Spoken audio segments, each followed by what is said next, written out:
Welcome to Healthy Living. Today we're talking about malnutrition in children ages 5 and younger. This is critical because a person's health throughout their lifetime is formed during these early years. That includes their physical health as well as their intellectual ability and their emotional health. Sadly, in developing countries, far too many babies and other children under age 5 aren't getting proper nutrition and other basic needs.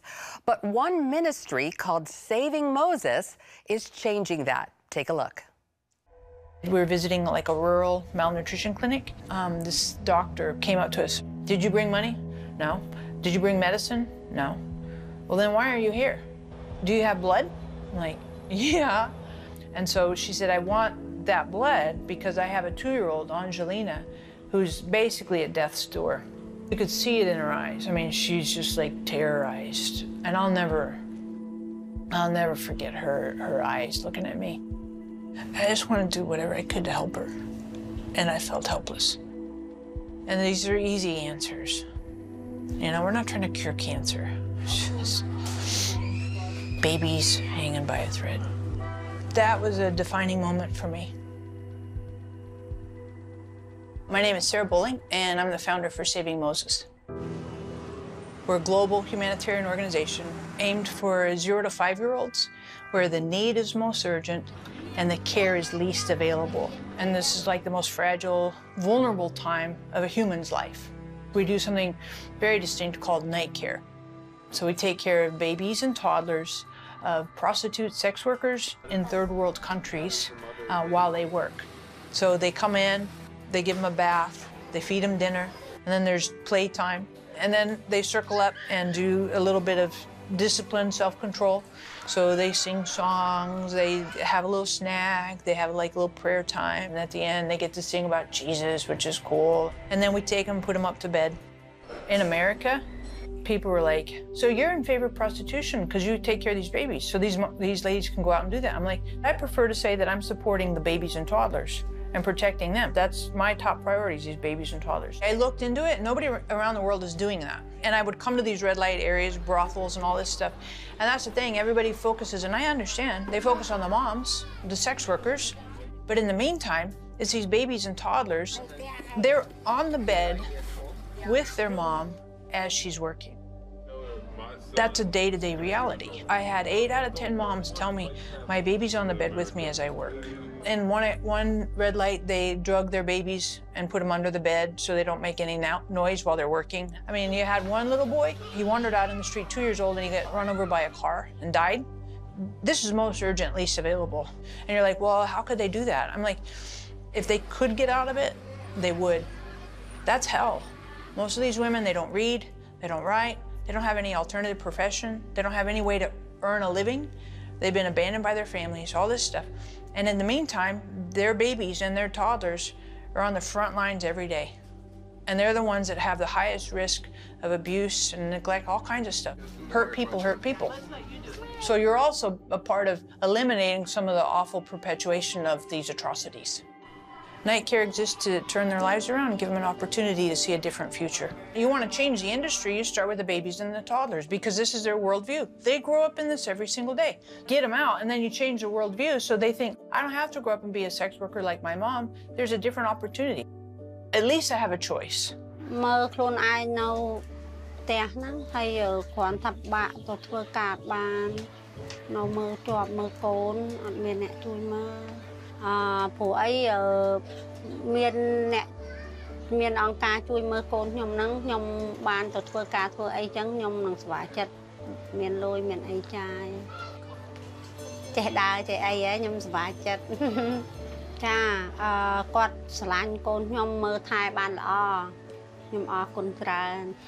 Our nannies that work in our centers, they will, from time to time, once a week, once a month, go door to door in the neighborhoods and pass out little cards and explain to them in Khmer language, hey, this is what we do. We'd love to have your baby come and visit us, and you're welcome to come. We have open houses from time to time so the moms can come in. Right now, I run around 100 plus or minus babies, toddlers every night here in Cambodia, and I want more. And I'm talking to the staff here, I'm like, hey, where would you like to open next? Because I'm always thinking, come on, let's do more. And I have good people on my team. They make me better. And I think they like what they do, so.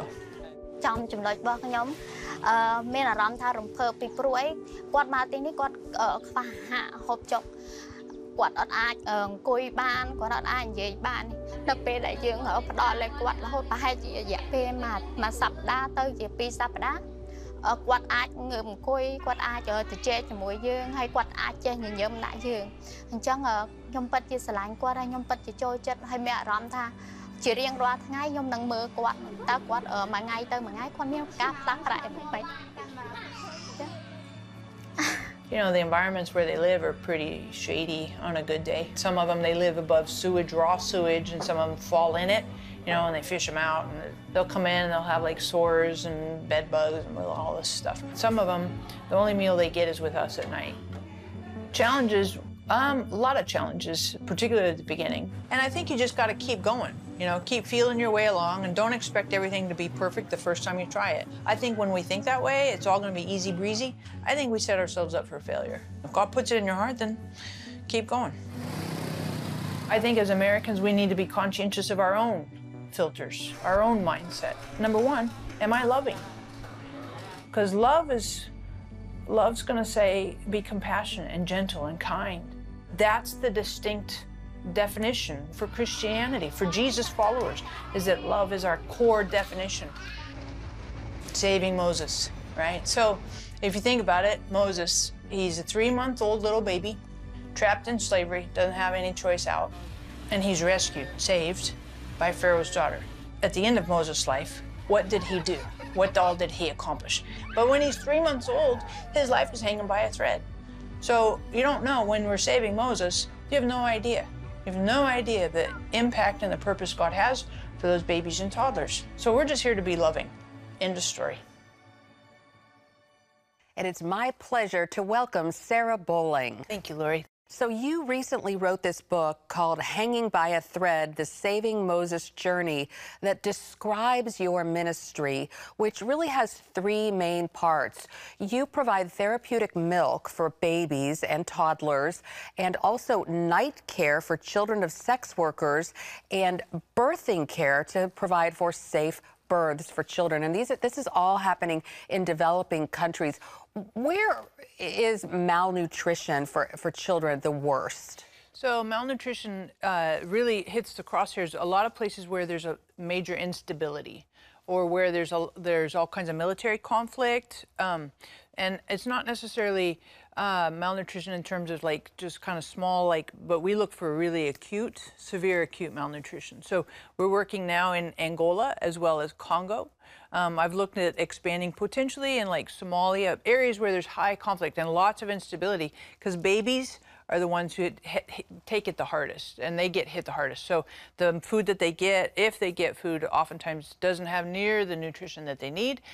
And then moms too, when you think about moms doing like breastfeeding, if the moms aren't getting healthy food, then the babies aren't getting healthy food. So it just it's a downward spiral for everybody. What I found shocking is that a lot of times orphanages don't take babies because they're so expensive to care for. And you actually came across some babies who were abandoned in a field. This is so hard for us in America to imagine. Yeah, and these were newborns, so they were just a couple days old. And I was staying at an orphanage, and these newborns had just been delivered to the orphanage. And the orphanage initially said, no, it's not our procedure to take newborns, take babies. And the police who called them said, well, if you don't take these babies, we have to put them back on the field. And I held their names were Sarah and Ruth, right? Newborn twins. And I held them, and I'm just a puddle, because I'm a mom.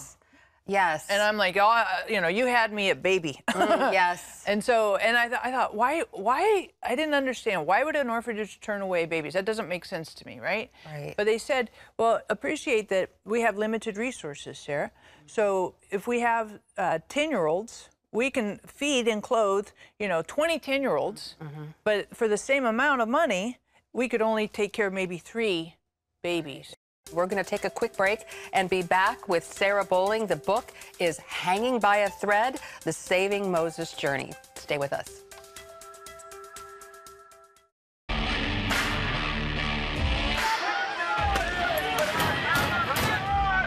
having sex before you marry is a bad idea.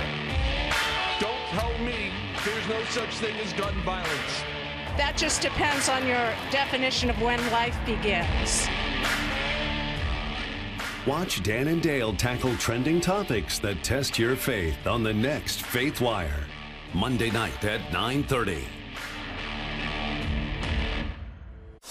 The Global Lane takes you around the world, providing facts over fiction. What might rising trade and geopolitical tensions mean for you on the home front? With over 45 years of experience, award-winning journalist Gary Lane brings you the truth from a global angle. What about the issue of immigration? World news analysis you won't see anywhere else. And it's all right here on the Global Lane. Watch The Global Lane, Thursday night at 9:30.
We're back with Sarah Bowling. The new book is Hanging by a Thread, The Saving Moses Journey. Saving Moses. This is a great title of your ministry. How did you come up with it? So I met this baby in Angola. Her name was Angelina, and her life was hanging by a thread. And my photographer who was there donated blood to help her survive, and she did not. And so when I see these babies, you know, and you hear like a death rattle when they're breathing, and you see their lives, you see their existence, you're like, that's literally, their lives are hanging by a thread. And you are able to provide what you call fortifying milk to these infants whose mothers are suffering from such terrible malnutrition. They don't even have breast milk. Right. What kind of a success rate do you have? Oh my goodness. Without our malnutrition formula, about 80% of our babies die. With our malnutrition formula, we have probably I'd say a 92 to 94% more survival rate. It's phenomenal. And you actually are partnering with other outreaches in the area. Yeah, we do. And so we also provide food for the moms, because the moms have to leave if they don't have food, because the hospitals don't provide it. So we provide food for the moms, and really, really great way to help them stay there for the whole duration of that baby's improvement. A lot of people say this problem is affecting the entire continent of Africa. You know, how can we really make a lasting difference? They feel like it's hopeless. What's your answer to that? Well, I think if it's hopeless, we should quit now. Right? I mean, at some point, and you know, you look at Moses, the life of Moses. I mean, when he was hanging by a thread, he's 3 months old in the Nile River, his life is hanging by a thread. And it looked like for Israel that this was a hopeless situation. But Moses was the key guy to bring hope to a hopeless situation. And so in my mind, each and every baby has a potential to be Moses. Well, this is a great book because it describes all the different things the ministry does. How can people get more involved? How can they donate? What kind of financial needs do you have? Sure. So we have a website, savingmoses.org. We ask people to help us $38 a month. So that can be malnutrition for a severe acute malnourished baby. That can be night care for a whole month. And that can be birth aid, which is super, super helpful for a healthy delivery for a baby. So, and then the other thing is we have team trips. So we take people, we have limited teams, 20 people can come. Once a year, we go to Cambodia and we participate with night care there. So lots of ways to get involved. And of course, social media, pass the message around, share, that's fantastic. Well, you mentioned night care a couple of times. Tell us more about if they didn't have night care, what kind of a life they would have. So I was in Bangladesh, and I was in the largest brothel in Bangladesh. And I asked the moms who work in that brothel, I said, what do you do with your baby or toddler while you're working? 8 out of 10 of those moms said, the baby's on the bed with me while I'm working. Oh, shocking. Right? I'm serious. So, and then I've seen, you know, babies. I had one mom show me, here's a tangle of twine. She ties this to her baby's ankle while she's working, and sometimes to her ankle while she's working, so the baby doesn't wander off or get stolen or whatever. I mean, so these are very day-to-day realities. Right, and I also read in your book that some of these prostitutes drug their children and put them under the bed so that they don't make noise, and sometimes the customers, if you will, also violate the children. Yeah, that's true. And the thing is, you know, you think, well, these horrible moms, but the moms, most of the time, they're doing this to make a living to provide for their baby and toddler. They don't read, they don't write, they don't have alternative vocations. I mean, this is just survival, basic survival. I just think the night care is spectacular. Explain the types of things that you offer the kids. We give them a bath, we give them a dinner, we give them some circle playtime, a little bit of education stuff, and then we put them down for sleep, and they sleep through the night. Moms collect them in the morning. What do you say when people say, well, by doing this, you're basically condoning prostitution? Right. My opinion on that, my position on that is, you know, you can try to do remedy work, or you can do prevention work. So for a baby and a toddler, if they grow up in this industry and that's all they see, then that's what they're going to do. But what I'm doing is attempting to prevent, give them an alternative, a fork in the road to say, hey, there's something different. You don't have to do this industry. Right. I just commend you for it. This is so necessary, and this is a ministry that's really not being done. So again, the book is called Hanging by a Thread, The Saving Moses Journey. We're going to take a quick break and be back with more from Sarah Bowling.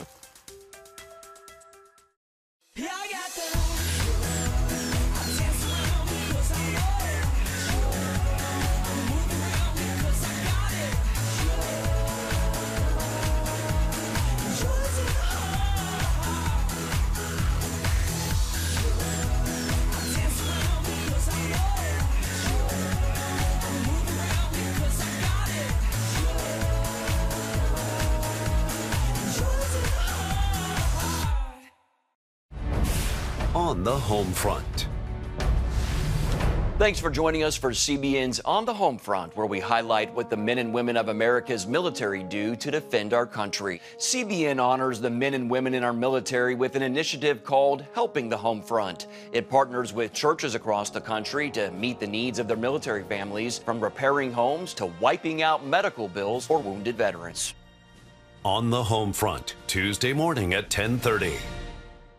If you want to be an attorney with a passion for serving people and for excellence, Regent University needs to be high on your list. Regent's award-winning law school doesn't just create lawyers. We create leaders, judges, prosecutors and defense lawyers, civil litigators, and leaders in government. My focus has been trying to really make sure we have the future leaders we need for the bench and the bar and for society generally. You'll learn from highly credentialed leaders who are current and former judges, distinguished scholars, and ACLJ counsel. I'm so glad I chose Regent. The relationships here have been amazing. The faculty have been amazing. Not everybody's called to the same thing when they leave law school, but they're called by a God who has a purpose for their lives, and He is going to use that education to make a difference in the world. Regent will prepare you to be a purpose-driven, practice-ready lawyer. To start your rewarding law career, complete the online application, submit your transcripts, and take the law school admissions test by July. Apply today. CBN News, no filter, 24/7 news. Through the lens of faith, from natural disasters to breaking news in the Holy Land. We have access to stars in entertainment and to top newsmakers. We are fighting for your freedoms. CBN News, because truth matters. Become a CBN News member today. We're back with Sarah Bowling, and the ministry is called Saving Moses, And the book is called Hanging by a Thread, because these children you're helping are hanging by a thread. So you offer fortifying milk, night care for children of sex workers, and then you help with birthing in some of these developing countries. Talk about that a little bit. So in these developing countries, a lot of times women don't have access to what we would call obstetric care, pre and postnatal care, as well as like a healthy delivery or even how to deliver safely. And so we step into that deficiency, into that gap, and we do all kinds of things. So we do provide safe delivery training. We had one dad say, if I had known, he received the training. If I had known what I know now after the training, I would have 4 more children. Oh. And so what are the risks of having an unsafe delivery? I'm guessing infection is probably way up there. Partly, but a lot of it's education. So this one dad, he's like, he didn't even know, like, if a baby's born and is not breathing, you know, slap the butt, right? Get it to do that. Right. He didn't do that. That's education. I mean, in America, we're like, well, that's obvious. But if you're not educated, it's not obvious. So, I mean, that's, I think, just the basic, just the most fundamental is education. So, but you're right, infection is a major thing. Education is a major thing. And I would say sometimes there's complications, but I mean, healthy, clean water is also good. So we try to do things that are really, really constructive for the initial hours of a baby's life. And you do so many of the things that we talked about earlier with the fortified milk and the night care in Africa and in some Asian countries like Cambodia.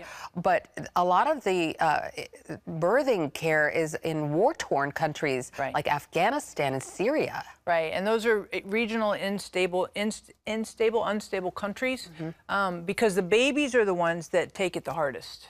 And those newborns and moms who don't have access to care. So a lot of those hospitals are bombed out, or you know, they're dangerous, or they've fallen apart, or the mom had to flee while she's pregnant. So there's really high risk, and we think, well, when that baby's born, they're born into, you know what? And there's no care, there's no medicine, like no obstetrics, whatever. So we try to work in those spaces because those are most urgent, least available, no care's available for them in that place.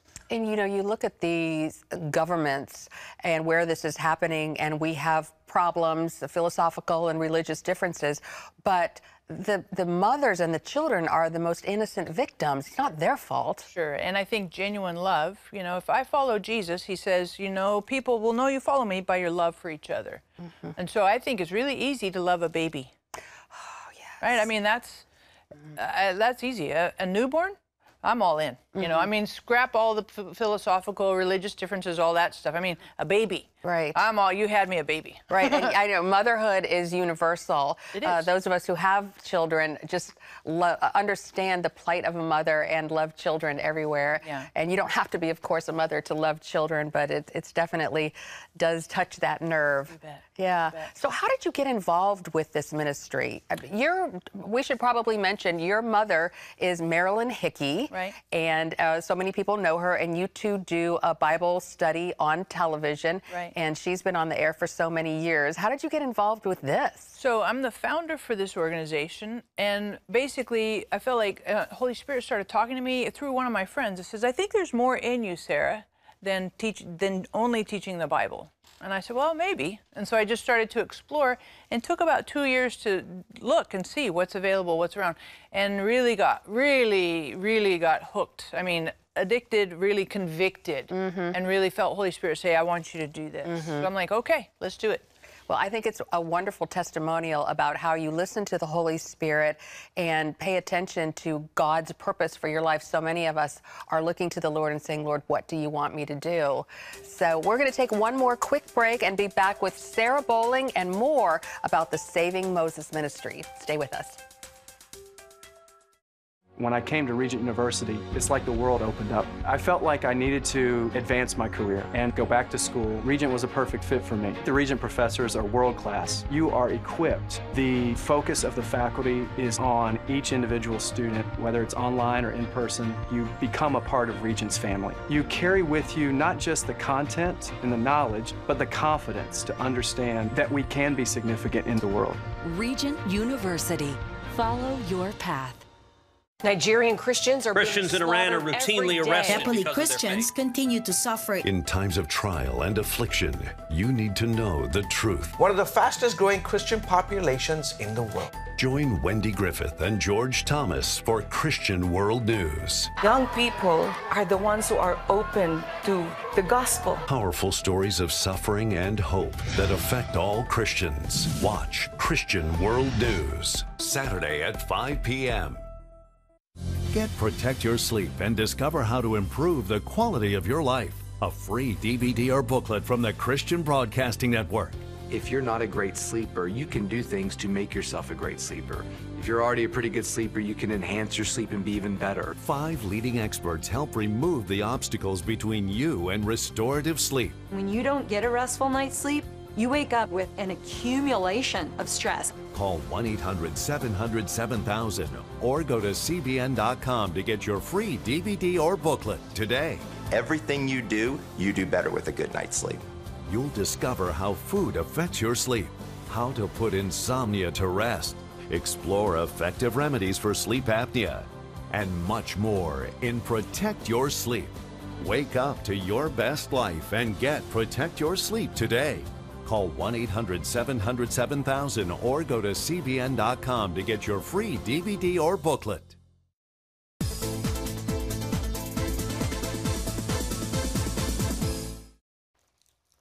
Welcome back. We're talking with Sarah Bowling, author of the book Hanging by a Thread, The Saving Moses Journey. Thank you so much for what you're doing for these children in developing countries. And really, as we mentioned just a moment ago, you're sort of like the only one who stepped in to fill the need for the children of sex workers. It's kind of a new area. Right, and so for babies and toddlers, there are organizations that kind of help with, kids that are a little bit older, but nobody's working in the space for babies and toddlers. And so these moms don't have any resources to look after their babies and toddlers.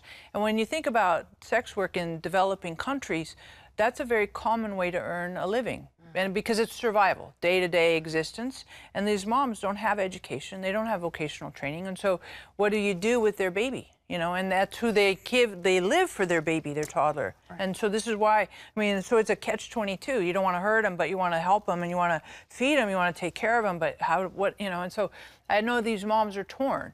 And not all of them are perfect. You have drug addicts, you have ones that have bad motives and all that. But still, the babies and the toddlers, looking after babies and toddlers, and Jesus said it, you do this for the least of these, you do this for me.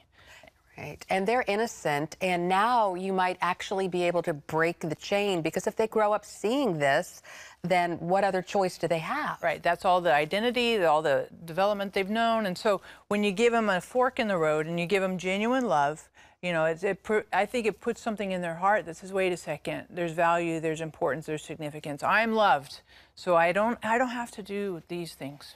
Well, it's an enormous undertaking. You're doing a fantastic job. You're making a difference. Tell our viewers one more time where they can go if they would like to get involved. Sure. SavingMoses.org is the easiest way to get connected with us. And the book, once again, is called Hanging by a Thread, The Saving Moses Journey. Sarah Bowling, thank you so much for being here. Thank you, Lori.